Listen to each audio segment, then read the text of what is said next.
रूप पाहता लोचनी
घ्यावा आपुला तो एक देव करून घ्यावा आपुला तो एक देव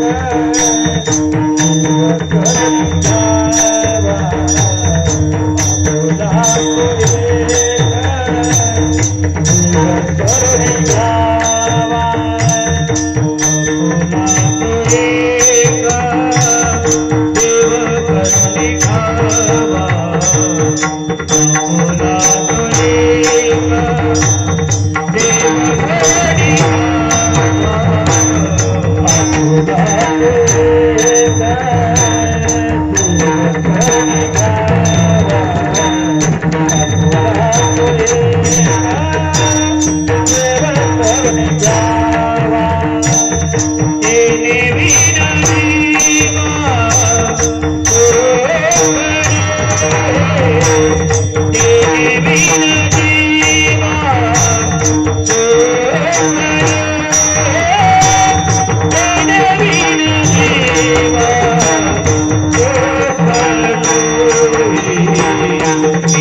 Hare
आपुला तो एक देव करुणी घावा तेने विना जीवा सुखना नहे रती माई के दुःखची जनिती नाही आधी अंती अवसान अविनाश करी आपुली आईसे अविनाश करी आपुली आईसे लावी मना पिसे गोविंदाचे रती माई के दुःखची जनिती नाही आधी अंती अवसानी तुका म्हणे कमरणाची सरे तुका म्हणे कमरणाची सरे उत्तमची उरे कीर्ती मागे रती माई के दुःखची जनिती नाही आधी अंती अवसानी महायोग पीठे तठे भीमरथम वरम पुंडरीकाय दातुं समागत्य तिष्ठन्तमहानन्दकन्दं परब्रह्मलिङ्गं भजे पाण्डुरङ्गं पांडुरंग करू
पांडुरंग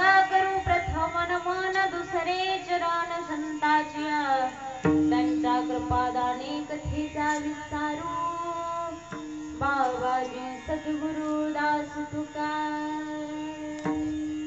कलावज्ञ जीव उद्धारत अवतारम कला संकटे ज्योतिकामो दिवक्रम फलानी श्रवादापणोदार्हदक्षम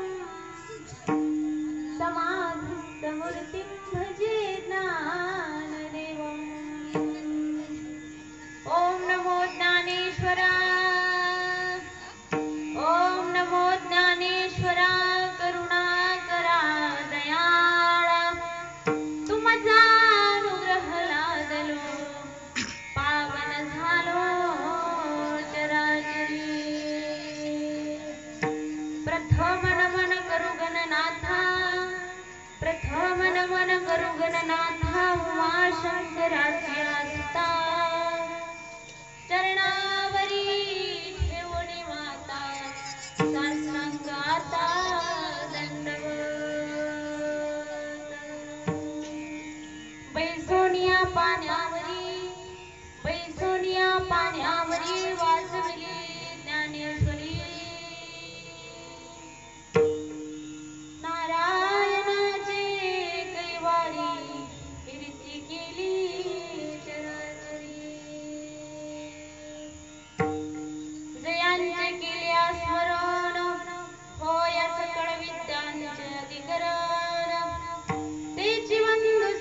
आपुला तो एक देव करणी घ्यावा, पिणे विना जीवा सुख नाही, एरती माईके दुःखची जनती, नाही आदि अंती अवसानी. सेवेकरता घेतलेला अभंग जगद्गुरु तुकाराम महाराजांचा आहे. आणि जगद्गुरु तुकाराम महाराज अभंगामध्ये सांगायला लागले, तुम्हा आम्हाला काय पाहिजे? सुख पाहिजे. या जगामध्ये सगळ्यांचे जे प्रयत्न चालू आहेत ते सुखासाठी आहेत. आणि मग हे सुख जर पाहिजे असेल तर त्याच्यासाठी काय करा? आपुला तो एक देव करून घ्यावा, तेने विना जीवा सुख नव्हे. महाराज म्हणतात त्याच्यासाठी कोणताही एक देव आपलासा करा. मग ते देव जर आपलासा केला ना तर आपल्याला सुख प्राप्त होईल. नाही तर मग तुम्ही जर प्रपंचामध्ये सुख शोधत असाल तर माणूस मेला तरी सुख सापडत नाही. उलट माणूस जर मेला तर माणसं म्हणतात बाबा त्याचं एवढं काम व्हायला पाहिजे होतं मग तो मरायला पाहिजे होता. म्हणजे त्याची अपेक्षा माग शिल्लक आहे, त्याची अपेक्षा संपली नाही, तो समाधानी झालेला नाही, त्याला सुख प्राप्त झालेलं नाही. पण साधना प्रपंचावर जर फिरत बसलात, देवाला जर आपलंस करण्याचा नाही काही प्रयत्न केला तर महाराज सांगतात एरती माईक दुःखची जरी. हे सगळं जे प्रपंचातला पसारा आहे ना हे एरती माईक दुःखाची जनिती, फक्त दुःख आणि दुःखच देणार आहेत. किती दुःख देणार आहेत? महाराज म्हणले याचा आदी आणि अंत सुद्धा कुणाला लागलेला नाही. नाही अभि अंत्य अवसानी.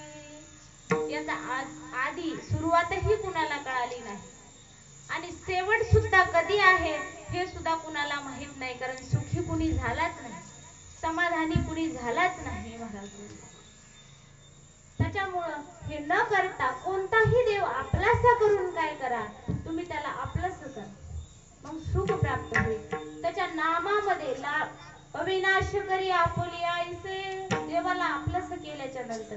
आणि लावी मना पिसे गोविंदाचे. मनाला जर गोविंदाचे पिसे लावून घेतलं ना तर देव काय करेल? त्याच्या समान करेल, त्याच्या बरोबरीने करेल. जसं की संत महात्मे हे देवाच्या बरोबरीने, जगद्गुरु तुकाराम महाराज हे देवाच्या बरोबरीने. देवापेक्षा काही सामर्थ्य संताकडे जास्त. कशामुळं? त्यांच्या मनाला त्यांनी नामाचं पिसं लावून घेतलं म्हणून काय झालं? देवाने अविनाश करी आपुली आईसे, त्याच्या समान देवाने त्यांना करून घेतलं. लावी मना पिसे गोविंदाचे. आणि असं जर केलं बघा, असं जर केलं महाराज म्हणतात तर तो काय मेला, जरी तो माणूस मेला तरी त्याची कीर्ती महाग राहते. आपली कीर्ती कुठपर्यंत महाग राहते? आपली कहोर कीर्ती महाग राहते. बघा जे काही इष्ट मित्र सखे सोयरे आहेत ना आपले, ते आपलं आपण जर मेलो तर कहोर नाव घेतात. बघा गावातले जे लोक आहेत ना किंवा जे मित्र आहेत आपले, फक्त स्मशानभूमीतून वापस येऊपर्यंत, स्मशानभूमीतून परत येऊपर्यंतच ते माणूस म्हणतात, माणसं म्हणतात की बाबा माणूस चांगला होता पण कसा काय असं झालं असेल याच्या बरोबर, किंवा ते चर्चा करतात काय माणसाचं खरं आहे. हे सगळं तुम्हाला कळतं, पण ते कुठपर्यंत कळतं की त्या वाटेहून आपण आपल्या घराच्या दरवाजाच्या आत येऊपर्यंत कळतं. आणि तोपर्यंतच ते माणसं आपल्याच नाव घेतात. मग जर आपले जर आई वडील भाऊ बहीण हे जर असतील तर हे आपली कवर आठवण करतात. वर्षभर सुद्धा कुणी करायला तयार नाही, फक्त गोड जेवण होत आपली आठवण करतात. मग वर्ष श्रद्धाला सुद्धा कुणाला झाली आठवण तर आपलं भाग्य समजायचं, आणि नाही झाली तर माय बापाचं सुद्धा वर्ष श्राद्ध कोणी घालत नाही. मग आपली कीर्ती एवढी, पण आपण जर भगवंताचं जर नामस्मरण केलं तर बघा भगवान बाबा त्यांचेच वंशज काय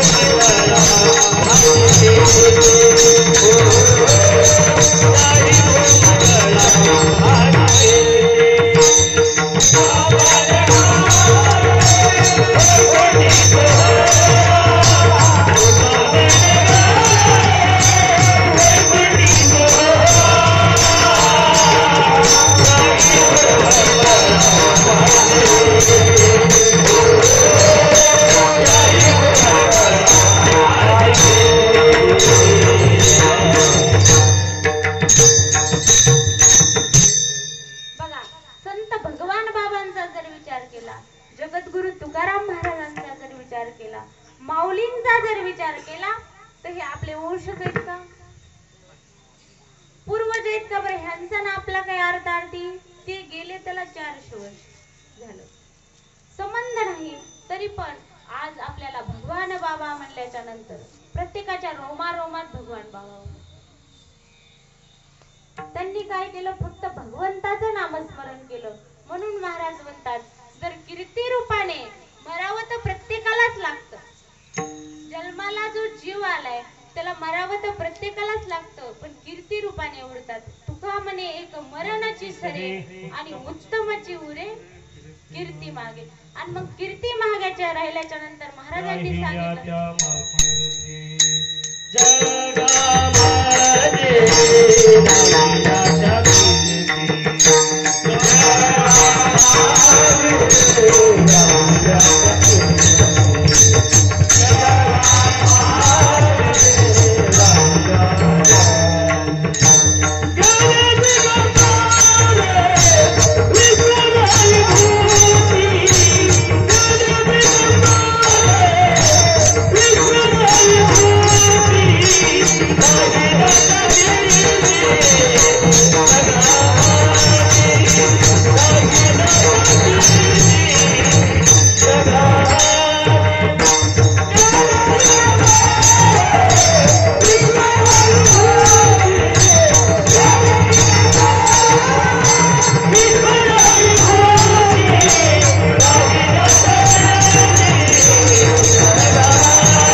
राहिल्या त्या कीर्ती जगा माझी. नुसतं शरीर जरी गेला असलं का नाही, तरी पण ते कीर्ती रूपाने ह्या जगामध्ये राहतात. आणि मग महाराज म्हणतात, पुन्हा महाराजांनी मगच प्रमाण दिलं तर बघा, मग तुम्ही आम्ही त्यांचा सोहळा करा की न करा, पण तुका म्हणे गाजे वैकुंठी सोहळा. मग त्याला आपण सोहळा करायची गरज नाही, आपोआप त्यांचा वैकुंठात सोहळा होत असतो. पण त्याच्यासाठी गोविंदाचं पिस मनाला लावून घ्यावं लागत, नाहीतर मग काही नाही, जन्माला आला तसा वाया गेला. कारण की तर महाराज म्हणतात, प्रपंचामध्ये कुठेही सुख सांगितलेलं नाही. जो देखे तो दुखिया, जो देखे तो दुखिया,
अवसानी असा अभंगाचा सरळ भाव आहे. विठ्ठल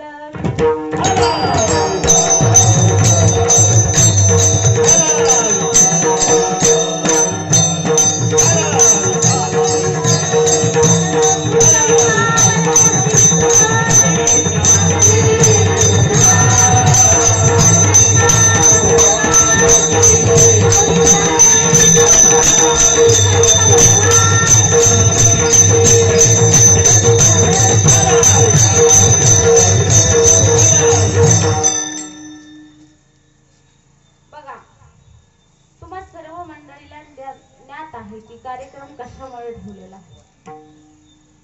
पण एक वक्त्याचं सांगणं कर्तव्य असतं. म्हणून बघा, जे भगवान बाबा गणेश मंडळ,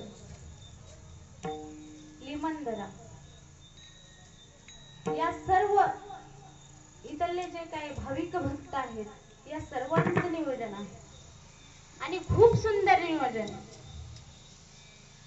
मला काही इथला परिचय नव्हता आणि माझ्यासोबत काही कोणी दुसरं भजनी मंडळ वगैरे नाही.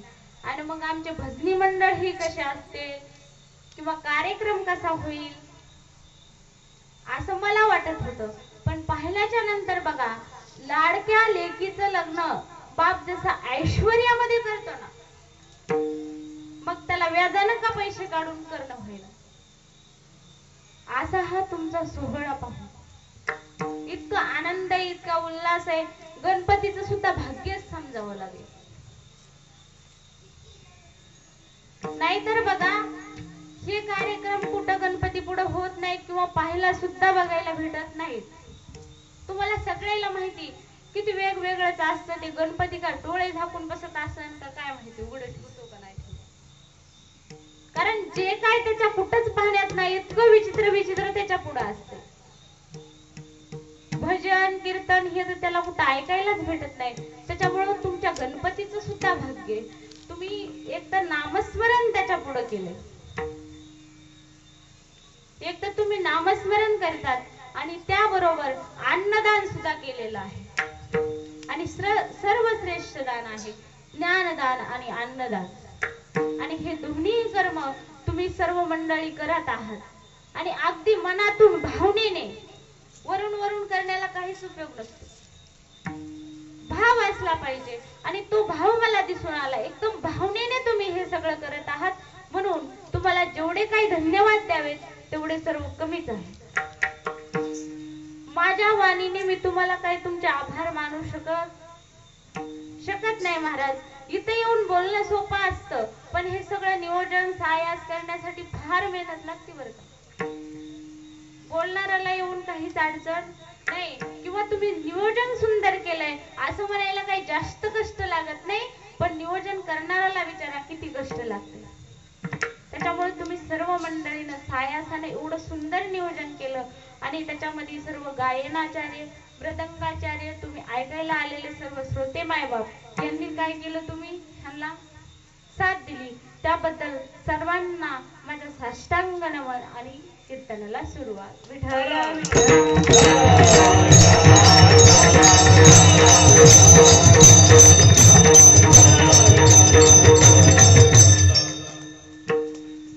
बघा, प्रत्येकाला मनुष्य शरीर हे सहज मिळत नाही महाराज. याच्यासाठी नरदेह हा दुर्लभ सांगितलाय. महाराज म्हणतात, दुर्लभम मनुष्य देह देहानाम शनभंगूर. मनुष्य देह हा दुर्लभ आहे आणि दुर्लभ असून पुन्हा कसा आहे, क्षणभंगूर आहे.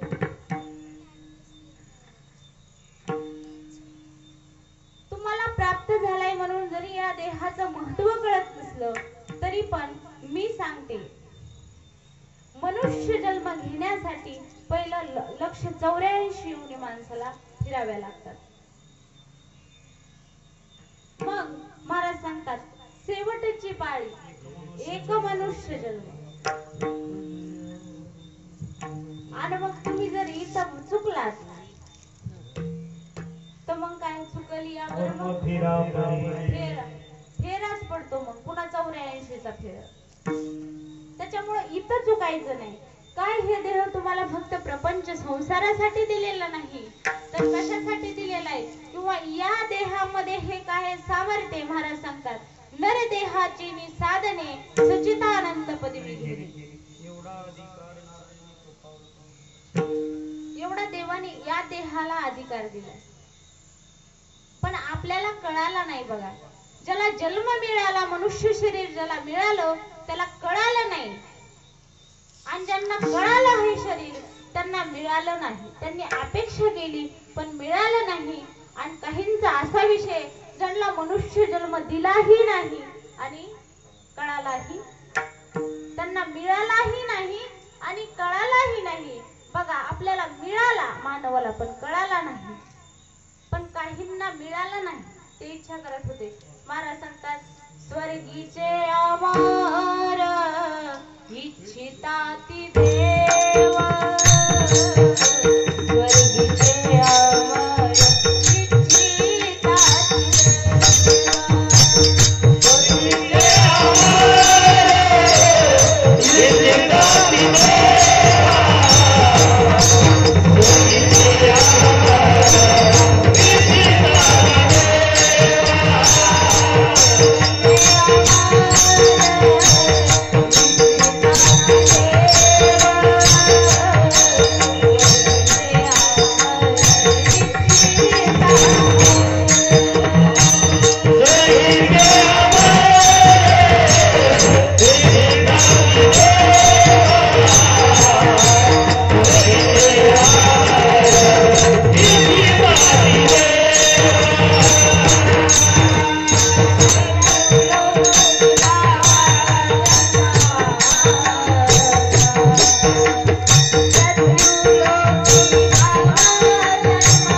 भगवंताच्या नावामध्ये एवढं सुख आहे कीर्तनामध्ये एवढं सुख आहे की बघा ज्यांना अनुभव आहे काही माणसं सोहळ्यात जाते त्यांना माहिती काय आनंद असतो किती बी पाऊस होऊ द्या किती बी हारपड होऊ द्या त्यांना काही ती जाणवत नाही कारण ते एक आतूनच उल्हास असतो आनंद असतो तो आनंद भगवंताच्या नावामध्ये आहे आणि असा सोहळा जर ते वैकुंठातल्या देवाने पाहिला ना त्यांना सुद्धा इच्छा होती ते सुद्धा इच्छा करतात स्वर्गीचे अमर इच्छिताति देव मृत्यूलोकी भावा जन्मामा त्यांची इच्छा होती पण तुमचं आमचं झालंय कसं तुम्हाला एवढा दुर्लभ देह आणि एवढ्या महत्वाचा देह आणि एवढी स्वर्ण संधी असताना सुद्धा कळाली नाही बघा तुम्हाला तरी बरं झालं आता कळाले लवकर कळाले म्हणायला काय हरकत नाही पण काहीच आयुष्य गेलं तरी तो माणूस भजनाकडे आला नाही ना कीर्तनाकडे आला नाही, त्याची इच्छा झाली नाही कोणत्या सत्यकर्माला आपण 10 रुपये द्यावे किंवा कोणत्या देवाची सेवा करावी किंवा 10 रुपये नाही देणं झाले तर फुकटचं देवाला हात जोडून देवानच हात दिलेले आहेत मग तिचा नमस्कार तरी करावा. अख्खं आयुष्य संपलं तरी एकाला कळालं नाही. पण बघा फक्त प्रपंचामध्ये घालवण्यासाठी हा देव दिला नाही देवाने. देव दिला देव भजना देव दिला देव भजना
देवाने देह हा भजनासाठी दिलेला आहे.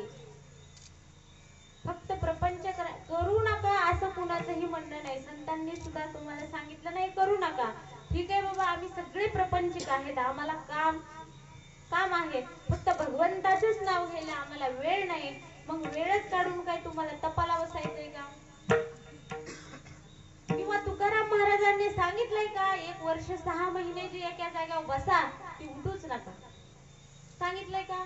नाही सांगितलं. उलट महाराजांनी सांगितलं का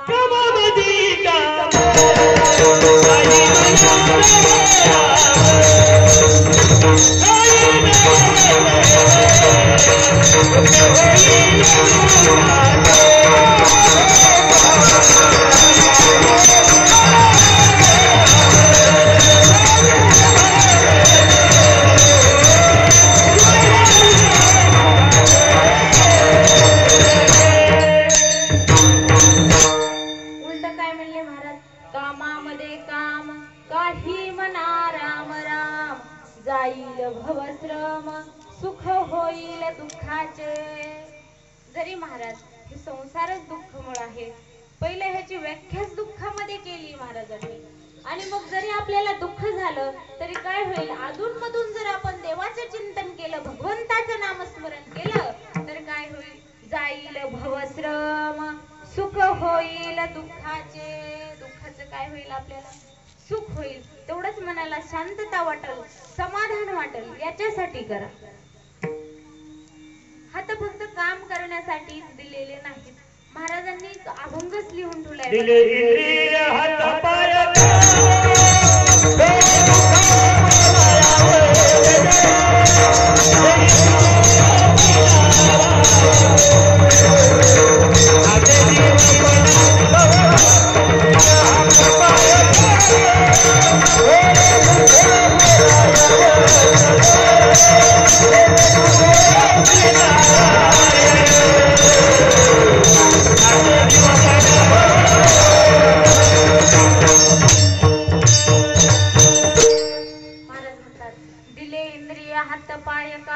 डोळे मुख बोलाया वचन, तेने जोडशी नारायण नासे जीवपण भवरोग. कशासाठी दिले? भगवंताला जोडण्यासाठी. कसं काय काय जोडायचंय बघा. महाराज सांगतात, घेई घेई माझे वाचे गोड नाम विठोबाचे.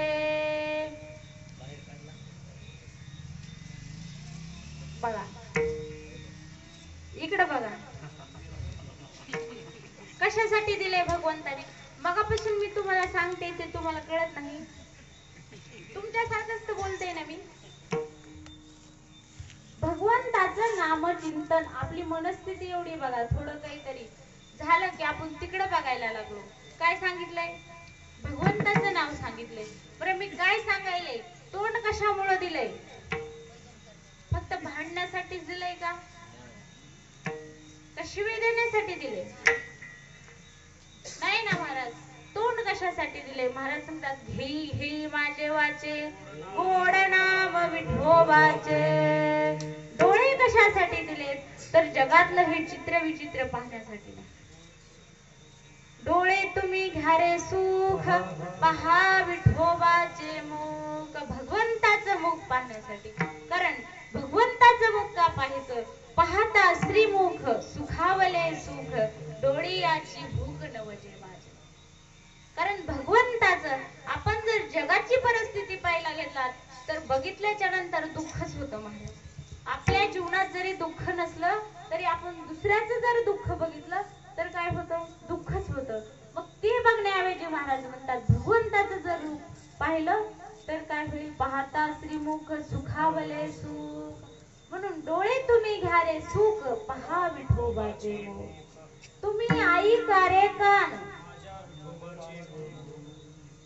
कशासाठी? फक्त पांडुरंग परमात्म्याचं गुण ऐकण्यासाठी दिले. त्याच्या चाड्या ऐकण्यासाठी दिलेलं नाही. भगवंताचं गुण ऐकण्यासाठी कान दिले आहे. मन कशासाठी दिलंय? भगवंताला अर्पण करण्याचं. मनात ते धावल हे आणि राहे विठोबाचे. दुसरीकडे कुठेही जाऊ देऊ नको, फक्त तुझ्या पायावर. आणि असं झाल्याच्या नंतर तुका म्हणे जीवा, नको सोडू या केशवा. कारण इथं काहीही खरं नाही. मग बघा, ज्यांना काय, त्यांना देवांनी इच्छा केली पण त्यांना मनुष्य शरीर प्राप्त नाही. मग तुम्हाला प्राप्त झाले आणि ते भजनासाठी झालेलं आहे. आपण इथं आल्याच्या नंतर दुसरं करायला लागलो ते सोडा, पण ते भजनासाठी दिलेलं आहे. प्रत्येक इंद्रिय हा देवाच्या भजनासाठी दिलेला आहे. पायाने वारी करायची, हाताने टाळी वाजवायची. टाळी वाजवावी, घोडी उभारावी, वाटही चालावी पंढरीची. याच्यासाठी हा नरदेह दिलेला आहे. आणि हे सगळं करून माणसाला मुक्ती प्राप्त करायची, की पुन्हा जन्मावं लागणार नाही, मरावं लागणार नाही. आणि मग जन्म मरणाचं दुःख आपल्याला सहन करावं लागणार नाही. कारण ते सोपं नाही, आपल्याला आठवत नाही. देवाने हे एक बरं केलंय, आठवत नाही. नाही तर गर्भवासाचा जर दुःखाचा विचार केला ना तर महाराज म्हणतात, काय सांगू गर्भीची यातना.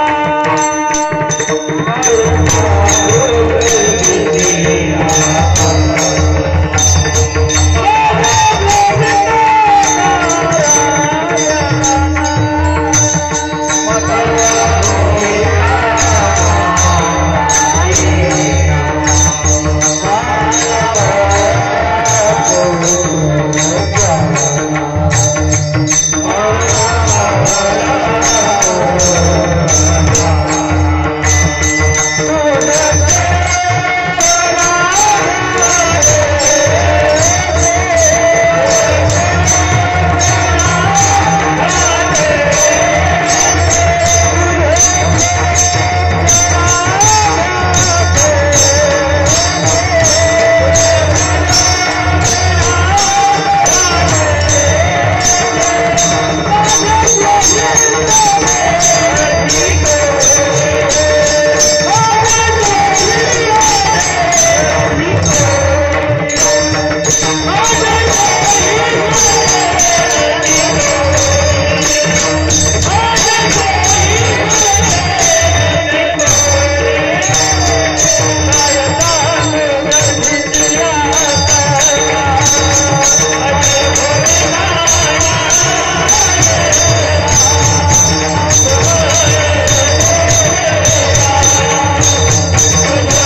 पुत्र जाना तुझ क्षणोक्षणा द्यातसे. एवढा त्रास महाराज. मग आपण सतत देवाचं चिंतन करीत असतात, सतत देवाचं चिंतन. तुम्हाला नाही आठवलं तरी बघा महाराज सांगतात, एक वेळ करी या दुखा वेगळे दुरिताचे जाळे उगवणी. आठवीन पाय हा माझा नवस रात्र आणि दिवस पांडुरंगा. ही प्रत्येकाने प्रतिज्ञा केली. काय रात्रंदिवस काय करेल देवा मी तुझं. आठवीन पाय हा माझा नवस रात्र आणि दिवस पांडुरंगा. पण एवढं कर, काय कर, एक वेळ करी या दुःखा वेगळे. पण या दुःखातून मला वेगळं कर. आणि मग इथं आल्याच्या नंतर ही माया आपल्याला चिटकली. आणि मग आपण देवाला काय म्हणलो, याचं काहीही घेणं, त्याचं काहीही घेणं माणसाला राहिलं नाही. म्हणून अनमोल शरीर आहे बघा, अनमोल शरीर, दुर्लभ असणारे देह आहे. आणि बघा दुसऱ्या जर योनीचा विचार केला तर पशु गाय पाप पुण्य जाणे, उत्तम मध्यम भोग भोगिती. जनावरांना काय जेवढं टाकेल तेवढंच खायचं. बरं भूक लागली म्हणता येत नाही, काहीच म्हणता येत नाही. त्यांना जरी कळालं की आपण आपल्या इथं कीर्तन चालू आहे, 4-2 मशीनना जरी वाटलं की बाबा कीर्तनाचा कार्यक्रम आहे, सुंदर आहे, आपण सुद्धा जावा, तरी पण त्यांना येता येत, त्यांना येण्याचं स्वातंत्र्य नाही. आणि बघा त्यांचं सोडा त्यात बांधलेलंच आहे. पण चुकून चुकून जर एखादं जर कुत्र आता ह्या माणसांमध्ये आलं तर माणसं त्याला मंडप मध्ये बसू देत, हाणून लावतेत, हाणून. ऐका, विचार करा. म्हणून दुसऱ्या जर योनीमध्ये जन्म प्राप्त झाला ना तर माणसं पुन्हा हाणून लावित असते. त्याच्यामुळे मनुष्य झालात ना तोपर्यंतच इथं या, तोपर्यंतच माणसं तुम्हाला इथं येऊ देतेत, बसू देतेत. अन्यथा दुसऱ्या योनीमध्ये जरी इच्छा झाली तरी माणसं बसू देत नाहीत. म्हणून माणूस आहे तोपर्यंत देवाचं चिंतन करा. आणि कशासाठी करा, उगाच काय आपण देवा उपकार करायलोच म्हणून करायचंय का. भजन केलं म्हणून आपण देवावर उपकार करायलो नाहीत. कारण आपल्याला हे संसार दुःखरूपी सागरामधून तरून जायचं आहे, सुखाची प्राप्ती करायची आहे. म्हणून महाराज म्हणतात पांडुरंगाचं भजन करा. बरं तुम्हाला मगापासून मी भजन करा म्हणून सांगते. मी म्हणलं तुम्हाला जर कीर्तन कळालं असेल तर तुम्ही मुखाने भजन करता, हाताने टाळी वाजवता, पण मलाच कळत नाही. कळते का हे तुम्हाला? त्याच्यामुळं सगळ्यांनी हाताने टाळी वाजवायची. बघा प्रपंचामध्ये जर तुम्ही व्यस्तच आहे तिथं तुम्ही देवाची आठवण करत नाही, पण आपण भगवंताच्या दारात कशामुळे येतात. मनोरंजनाची साधनं जर पाहायला गेलं तर प्रत्येकाच्या खिशात मनोरंजन आहे. वरून जर खिशातलं कुणाला नाहीच बघू वाटलं तर बाहेरही खूप मोठे कार्यक्रम आहेत, लोक कुठेही जाऊन मनोरंजन करतात की नाही. पण भगवंताचंही चिंतन आपल्या जीवनामध्ये घडण्यासाठी आपल्याला देवाच्या दारात यावं लागतं, कीर्तनात यावं लागतं, भजनात यावं लागतं. आणि मग तिथं बी येऊन जर आपण देवाचं भजन नसेल करत तर काय उपयोग आहे. त्याच्यामुळे कुठेही देवाच्या ठिकाणी आल्याच्या नंतर भजन करीत जा, कारण प्रपंचामध्ये तर कामच करायचे. म्हणून सगळ्यांनी विठ्ठलाचं भजन करा. विठ्ठल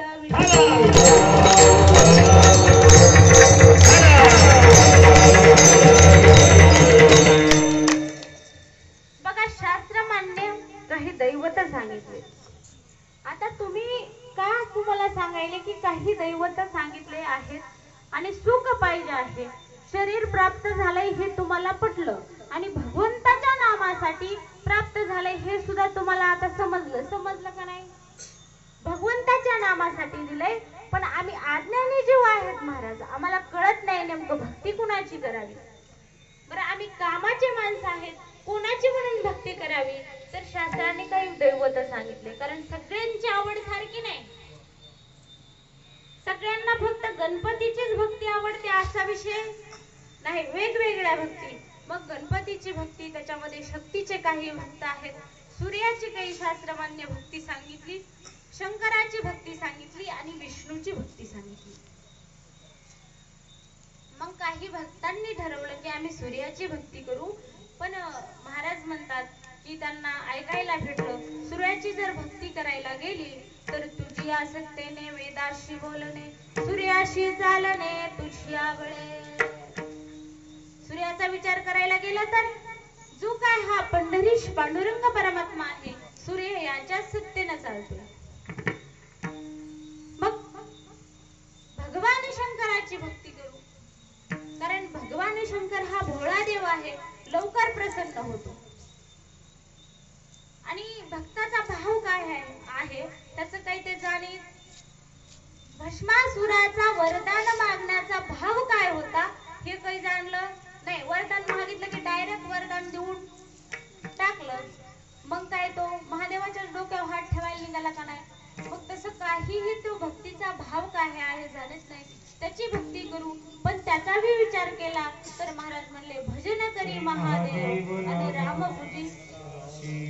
मग त्याच्या नादी लागण्यापेक्षा डायरेक्ट काय करावं. डायरेक्ट राम म्हणजे काय, पांडुरंग म्हणजे सगळ्या देवांचा देव, सर्व देवता ही देव.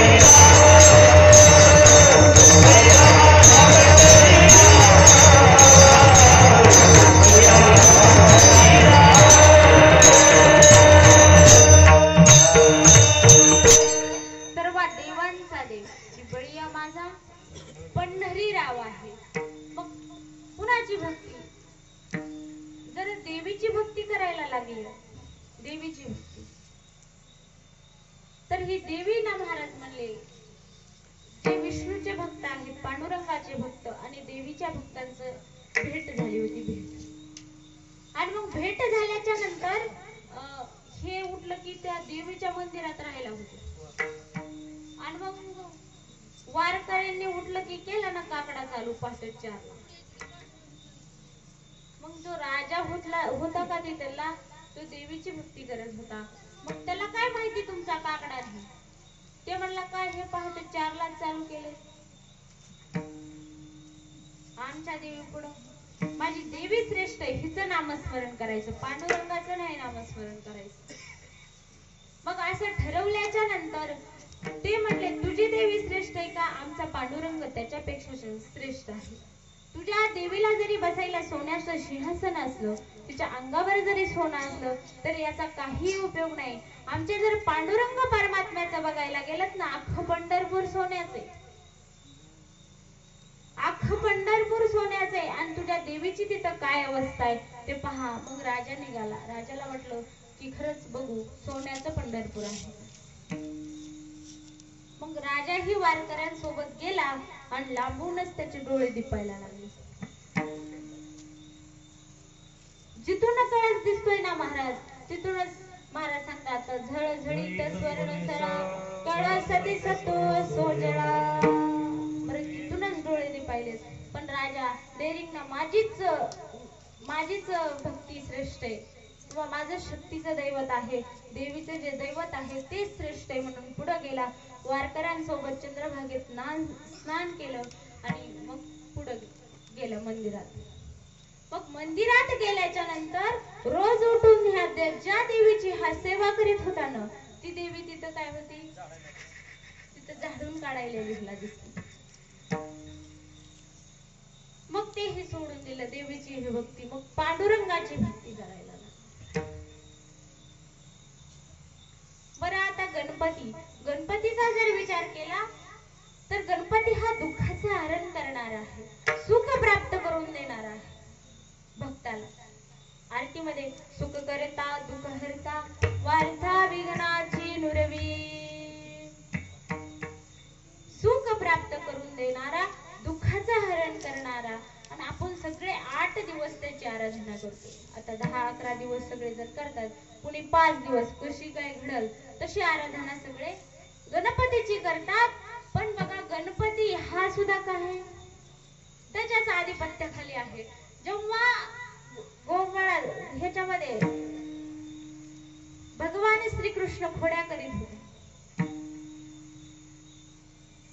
खोड्या करीत असताना मग काय करावं यशोदा मातेला काही सुचना, कारण रोजच घराने येत होतं ह्याच्या खोड्याचं, रोजच हे घराणं, मग याचा उपाय काय? म्हणून 2-4 शहाण्या बायांनी सांगितलं की बाई तुझा मुलगा एवढा खोडकर आहे ना, मग काय कर, गणेश चतुर्थीचा उपवास कर, संकट चतुर्थी धर, त्याने कर, जेणेकरून तुझ्या श्रीकृष्णाच्या खोड्या बंद होत्या. मग काय बघा, काही जर गोष्टींवर उपाय नाही निघला तर जुने माणसं काही जी माहिती आहे ते आपल्याला सांगत असतात. मग ते यशोदा मातेलाही पडलं, कारण रोजच एक गवळण घराला येत होती घराला घेऊन.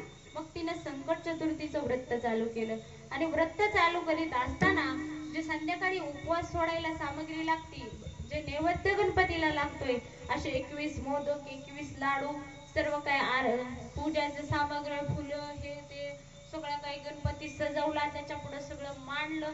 पण काय झालं, यशोदा माता आरती आणायची विसरली.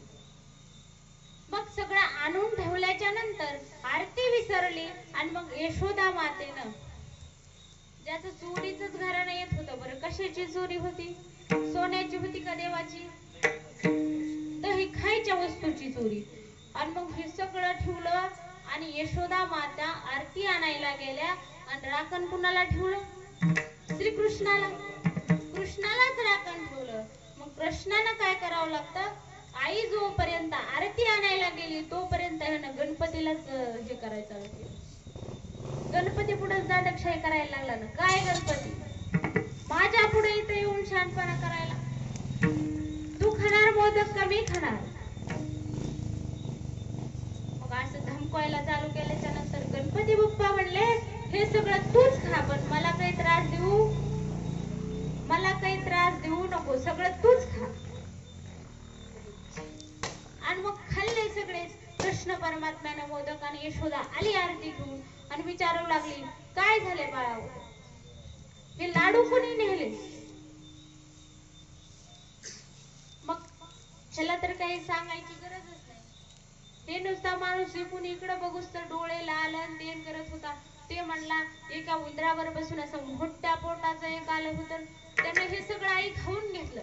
पण आईला माहित होतं आपला पोरगा किती गुणाचा आहे. मग आईनं म्हणले, तूच खाल्लं नाहीस होय, आ कर. आ केल्याबरोबर अख्खं ब्रह्मांड श्रीकृष्णाच्या तोंडामध्ये. आणि हे आपले सगळे गणपती दिसायला लागले त्याच्या तोंडामध्ये. कारण अख्खं विश्वच जर त्याच्या तोंडामध्ये, अनंत ब्रह्मांडे उदरी हरी हरी अनंताघरी, हे ब्रह्मांडात ज्याचे आहेत. मग आपल्या गलीतला गणपती बी त्याच्यामध्ये होता ना. अशा अनेक गणपती दिसायला लागले. म्हणून काय, भगवान पांडुरंगाचीच भक्ती श्रेष्ठ सांगितली. आणि कोणत्याही एकाच देवाची भक्ती केलेली श्रेष्ठ असते. कारण ते धावतो. नाहीतर काय, आपण आषाढी वारी आली की निघाले पंढरपूरला, श्रावण महिना झाला की निघाले महादेवाला, तिथून झालं गणपती बसला की केलं गणपतीचं 10-11 दिवस. बरं गणपती टाकला की सगळी भक्ती संपली. पुन्हा त्याची 12 महिन्यापर्यंत आठवण सुद्धा नाही. पुन्हा देवी येते, लगेच देवीची भक्ती चालू. मग असं केल्याने कुठे समाधान होईल का? असं केल्याने माणसाला काहीही समाधान होणार नाही. त्याच्यासाठी एक देव आपलासा करावा लागेल. आणि जर एक देव आपलासा केला तर समाधान.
I'm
करून घ्यावा तेने विन जीवा सुख नोही. का सांगितला एकच देव आपलासा करायचा? आपल्या संस्कृतीमध्ये किती देव सांगितले हो? हिंदू संस्कृतीमध्ये देव किती सांगितले? 33 कोटी देव सांगितले. पण महाराज म्हणतात आपुला तो एक देव करून घ्यावा. एकच का करून घ्यावा? बघा, तुमचा जर कार्यक्रम आहे, तुम्ही जर ह्यांना सांगितलं की बाबा तुम्ही या कार्यक्रमाला यावा म्हणजे यावाच लागल, अन्यथा आमच्याकडे दुसरा भजन्या अजिबात नाही. पण तुम्ही जर म्हणले दुसरे 2-3 आहात, हे पण आहेत, हे पण आहेत, हे पण आहेत, मग कुणी का होईना पण नक्कीच या. मग हे म्हणते नाही मला आज लईच काम आहे, मी काही येऊ शकत. ते म्हणते मी नाही गेलो तरी चालेल, हे आलेत ना, मग काही अडचण नाही. मग हे म्हणीन ते जाईल आणि ते म्हणीन ते जाईल. बघा, तुम्ही जर अशी 8 दिवसाला भक्ती बदलली ना देवाची, सुंदरी हेंदारी दैवते कुलती तुझी भुजाते अपुरा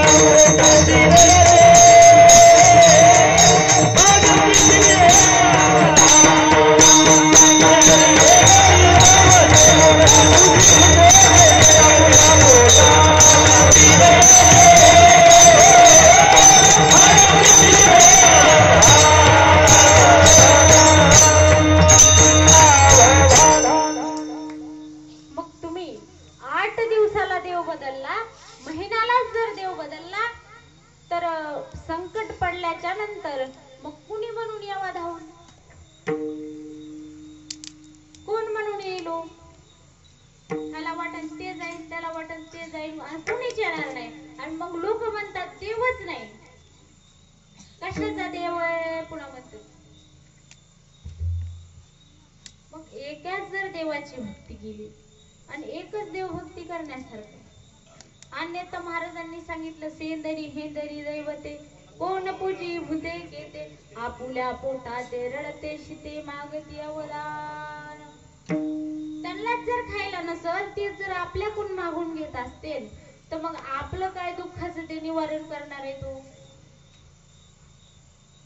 तुम्ही जर आपलं दुःख घेऊन दुसऱ्याकडे गेलात आणि ते जर तुमच्यापेक्षा जास्त दुःखी असेल, तुमचं सांगायच्या आधीच त्यानं जर त्याचं सांगायला चालू केलं, तर काय फायदा आहे का? नाही फायदा. मग अशा देवांकडे जे आपल्या पोटासाठी रडते त्याच्याकडे जाऊन उपयोग नाही. जर केलं तर आपल्या दुःखाचं त्यानं निवारण तरी केलं पाहिजे. मग असा देव एकच असू द्या, पण असा देव आपुला तो एक देव करून घ्यावा. असा आपला एक देव करून घ्या, मग तो येत असतो. हाक मारल्याच्या नंतर मग तो येत असतो. नाही तर मग ह्या देवाचे 8 दिवस त्या देवाचे 8 दिवस केली तर कोणताही देव येत नाही. आणि मग माणसाला दुःखच भोगावं लागतं. म्हणून जरी 33 कोटी देव असले तरी फक्त एकाच देवाची भक्ती करा. एकच देव आपलासा करा. आपुला तो एक देव करून घ्यावा तेने विना जीवा सुख नाही. मग सुख जर पाहिजे असेल तर एकच देव आपलासा करून घ्या आणि तो धावून आपल्यासाठी येतो. कसा येतो? एकदा भजन करा सांगते. विठ्ठल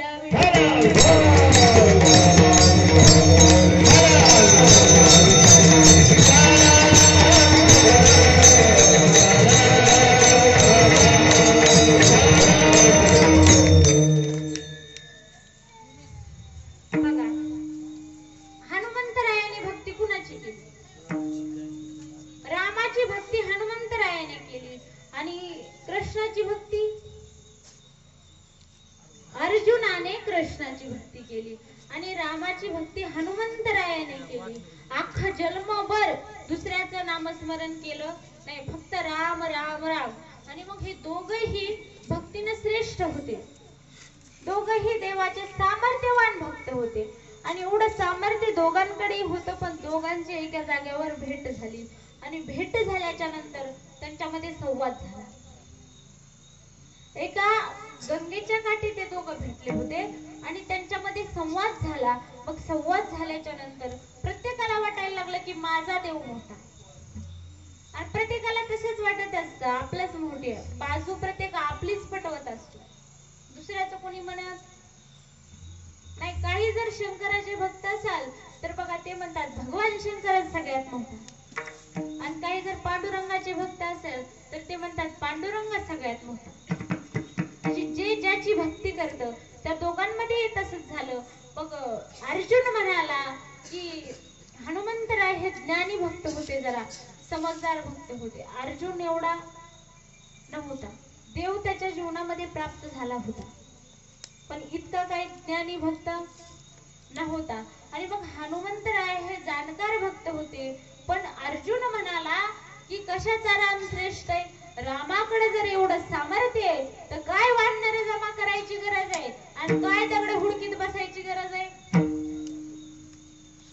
रामाने एक बाण मारला असता, त्याच्या अनेक बाण निर्माण केले असते आणि त्याचा सेतू बंधन केला असता आणि लंकेमध्ये पोहोचला असता.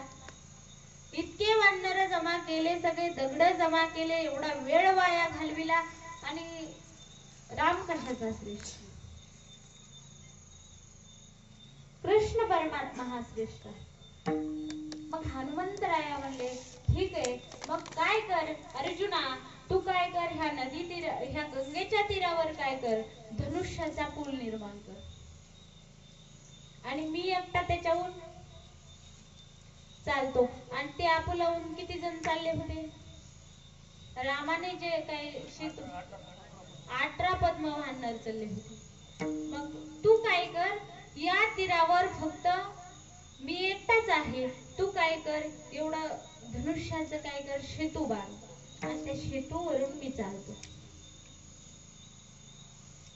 मग जर काय ते मोडला, पूल जर मोडला तर तुझा कृष्ण मोठा का राम, राम मोठा. आणि पूल जर नाही मोडला तर तुझा कृष्ण मोठा. मग असं कर, मला पूल बांधून दे आणि मी त्याच्यावरून चालतो. मग अर्जुन म्हणला ठीक आहे. अर्जुन म्हणला ठीक आहे, पूल पण निर्माण केला, पण जेव्हा काय हनुमंतराय त्याच्यावरून चालणार मग मात्र अर्जुनाला घाम आला, घाम. आणि मग त्याला वाटलं आता माझं कसं होईल, भीती वाटली. कारण हनुमंतरायाची ही परिपूर्ण भक्ती होती, अर्जुनाची तशी नव्हती. महाराज जरी देव प्राप्त झाला असला, अर्जुनाला लाडका जरी भक्त असला श्रीकृष्णाचा, तरी जेव्हा श्रीकृष्णाने विश्वदर्शन दाखवलं होतं अर्जुनाला, तेव्हा त्याला देवाला पाहता आलं नव्हतं आणि देव दिसला सुद्धा नव्हता. जेव्हा देवानं दिव्य दृष्टी दिली त्यावेळेस अर्जुनाला देवाचं विश्वरूप पाहता आलं. मग अर्जुनाला त्यावेळेस भीती वाटायला लागली. एक पाय दिला हनुमंतरायाने आणि दुसरा पाय दिल्या बरोबर कर कर असा आवाज यायला लागला. आणि आवाज आल्या बरोबर ह्याने कृष्णाचा धावा करायला चालू केला. ह्याने लगेच हाक मारली, श्री कृष्ण गोविंद हरे मुरारी, हे नाथ नारायण वासुदेव.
कृष्ण गोविंद हरे मुरारी हे नाथ नारायण वासुदेव श्री कृष्ण गोविंद हरे मुरारी हे नाथ नारायण वासुदेव.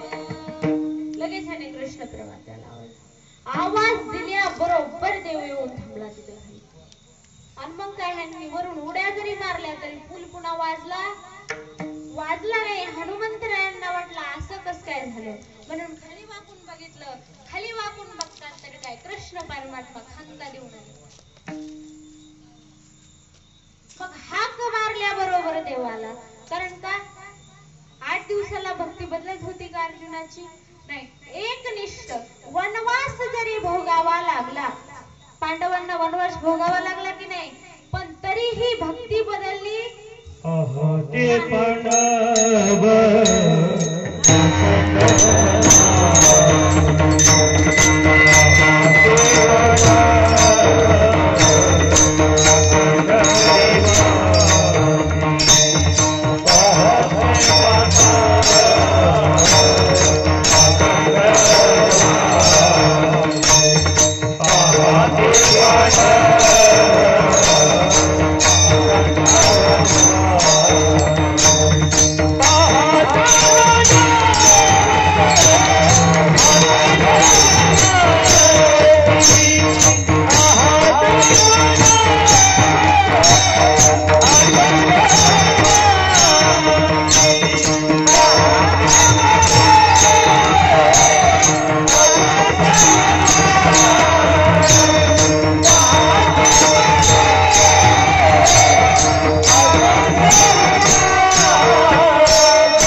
अखंड वनवास होता पांडवांचा, तरी कृष्ण परमात्म्याला कधीच विसरले नाही. आपल्या जीवनात जर थोडं दुःख आलं ना, थोडं सुख दुःख येतच असते, कारण आपण चुकीच्या मार्गाला गेलेलो आहे. महाराजांनी पहिलंच सांगितलं, संसार दुःख मूळ चहूकडे किंवा आली या संसारा, सुख नाही कोठे आली या संसारा. मग इथं सुखच नाही असं सांगितलेलं आहे, तरी पण आपण त्या वाटाने चाललेलो, तरी आपण त्या वाटाना मार्गच चुकलेला आहे. मग दुःख तर तुम्हाला येणारच आहे, पण जरी आलं तरी तुम्ही देवावर नाराज होतात. पण त्या जर पांडवांचा विचार केला होता ना, तर ते अखंड जरी वनवासामध्ये असले तरी भगवंताचे चिंतन करत होते, कधीच विसरले नव्हते. कुंतीही भगवान श्रीकृष्णाच्या आत्या होत्या, आणि कुंतीला श्रीकृष्णाने विचारलं होतं की आत्या तुला काय पाहिजे, तुझी काय इच्छा आहे मी ती पूर्ण करीन, शेवटला विचारलं होतं. मग कुंतीने फार सुंदर उत्तर दिलं बघा, सगळ्यांनी लक्ष देऊन ऐका. कुंती म्हणली, देवा मला काहीच नको, द्यायचंच जर तुला असेल ना तर फक्त दुःख दे. का म्हणली? देवानं विचार केला, अगं आत्या तुला काही दुःख कमी आहे का? लग्न झाल्याच्या बरोबर काय झालं, पती मरण पावलं, पुन्हा वनवास भोगावा लागला, तरी तू अजून दुःखच वागतीस. कारण कुंतीने सांगितलं, जोपर्यंत माझे दुःख होतं, मी दुःखामध्ये होते ना देवा, तोपर्यंत तुझी संगती माझ्या जीवनामध्ये होती. पण जेव्हा सुख आलं, राज्य प्राप्त झालं, त्यावेळेस तू मला सोडून सोडून चाललास, त्याच्यामुळे मला राज्य नकोय, सुख नकोय, दुःखच कारण जेणेकरून देव सतत माझ्या जवळ. आणि असंच होतं महाराज, ज्याला सुख आहे सगळ्याच गोष्टीची कुणाला उणीव नाही ना, त्याला देव कधीच आठवत नाही. पण कुठे ना कुठे जर आपल्याला अडचण भासली तर आपण नक्कीच म्हणतो, पांडुरंगा तू काय कर आमचं एवढं निवारण कर. निदान त्या तरी हेतूने आपण भगवंताची आठवण करतो, भगवंताचं नाव घेतो, कुठेतरी आपण सत्कार्य करावं अशी आपल्या जीवनामध्ये इच्छा निर्माण. म्हणून महाराज म्हणले, सुख पाहिजे असेल तर बाकी या गोष्टीच्या नादी लागू नका, कारण हे सगळं कसं आहे, माईक आहे, एरग आहे, दुःख देणार आहे.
नामचिंतन नाही केलं तर एरगी माईके दुःखची जनिती नाही आजी अंती अवसान. मग बाकी तुम्ही कुठेही सुख शोधायला जा, तिचं सुख प्राप्त होणार नाही, कारण हे सगळं आहे ना, हे दुःखच देण्यासाठी आपल्याला. आणि या बंधनामध्ये जे माया मोह आपल्याला आहे ना, त्याच्यात पॅक अडकवलंय देवाना. हे माणसाचं लवकर सुटत नाही. मग याच्यातून सुटण्यासाठी भगवंताचं नामचिंतनच हे साधन आहे, अन्यथा दुसरं काहीही साधन नाही. उगाच आपलं एक म्हणणं आहे, माणूस ह्याच्या जवळ जातो, प्रपंचामध्ये जेव्हा आपला जीव त्रासून जातो ना, जातो एक ना एक दिवस. तुम्ही सगळे म्हणतात बाद झालंय, ह्याचा आम्हाला आता कंटाळा आलाय. माणसं म्हणते, सगळं कळतंय माणसाला, पण वळतच का नाही काय. परमार्थामध्ये जर तुम्ही आलात आणि तुम्ही जर नवीन नवीन परमार्थ करायला लागला, आणि नवीन नवीन जे परमार्थ करतो त्याच्यामध्ये अतिशय उल्हास असतो. आता हे जुने भजनी मंडळ त्यांना समजून घेत नाही ते सोडा, पण त्यांच्यामध्ये फार उल्हास असतो. आणि मग त्यांचं कुठंतरी स्वरच जातो, कुणाचा तरी टाळच सुटतो. झालं, माणसं गप तरी बसते, हे काय आपल्याला सुधरून घेत नाही. मग माणसाला त्याचा इतका राग येतो बघा, इतका राग येतो, डबल म्हणजे माणूस मंदिराकडेच येत नाही. ते तुमचे टाळ पकवादन तुमचं तुम्ही, इतका राग तुम्हाला कशाचा येतो? भजनाचा. आणि भजने बोलले जातात, येतो का नाही येतो? पण तुम्ही सांगा, तुमचे मुलं तुम्हाला प्रपंचामध्ये 10 वेळेस म्हणतात, तुम्हाला काही कळत नाही ग बसा, तुम्हाला काही कळत नाही ग बसा. बरं, आतापर्यंत लहानाचं मोठं त्यांना केलंय कुणी? तुम्हीच केलंय ना. बरं, त्यांचं हित केलंय, त्यांच्यासाठीच तुम्ही रात्रंदिवस कष्ट करतात, पैसा कमवितात, घर बांधून त्यांच्यासाठी, जमीन जी घेतली ती त्यांच्यासाठीच घेतली का? तुम्ही एखाद्या मंदिराला दान करण्यासाठी घेतली नाही, घेतली. सगळं जे केलंय तरी आपल्या मुलांसाठीच केलं. बरं, सुनाची काहीही सत्ता आहे का त्याच्यावर? त्याच्यात मेहनत करू लागाय होती का ती बिचारी? अजिबात नव्हती. पण ती सुद्धा आदात्री येऊन काय म्हणते, तुम्हाला काही कळत नाही आणि तुम्ही माझ्यासाठी काय केलंय मला सगळं माहिती. मग कधी माहिती हो? 2 दिवस आल्याच्या नंतर माहिती का? नाही माहिती. मग प्रपंचात आपण लेकरांचं एवढं सहन करतो तरी बी डबल मग एखादा त्याहून म्हणत नाही, बस झाला आता, आता आम्हाला काही कळत नाही ना, मी उद्या पिशवी भरते आणि पंढरपूरलाच जाते. मग तुम्ही म्हणतात का आम्ही उद्या पंढरपूरलाच जातो, आता प्रपंच करायचा बस झाला, लेकरं बाळ केलं असून सुद्धा केलं म्हणत नाहीत, तुम्हाला तिथं राग येतो का? संसारामध्ये राग येतो का?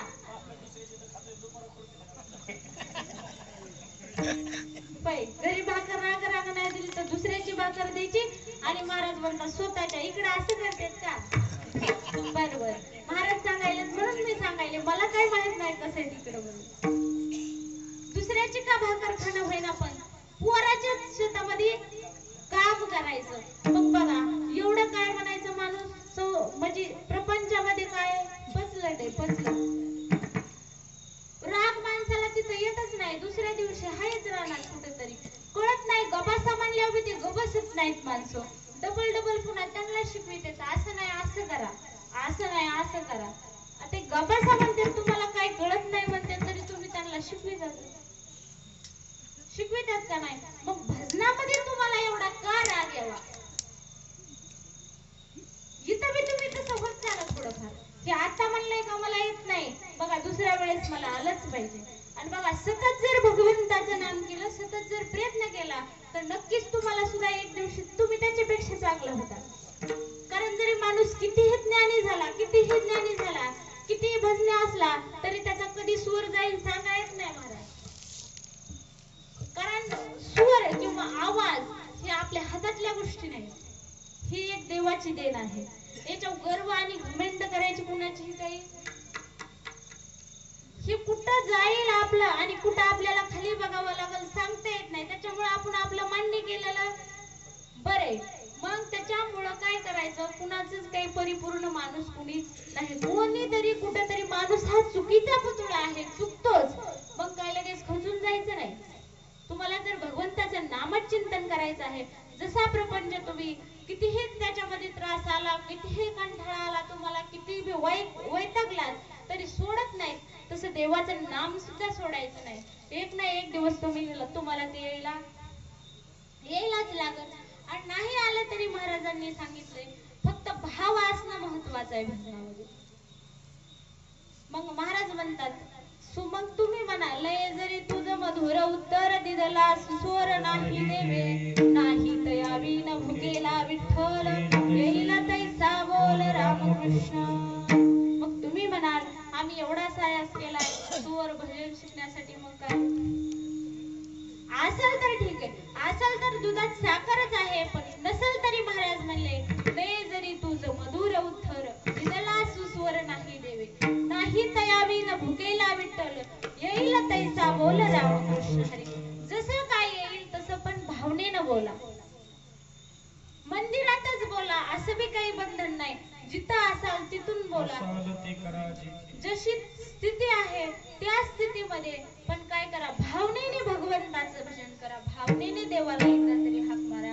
मग काय होईल, समाधान होईल. नाही तर महाराज म्हणले, ए रती माई के दुःखची जनिती, नाही आदी अंती अवसान. हे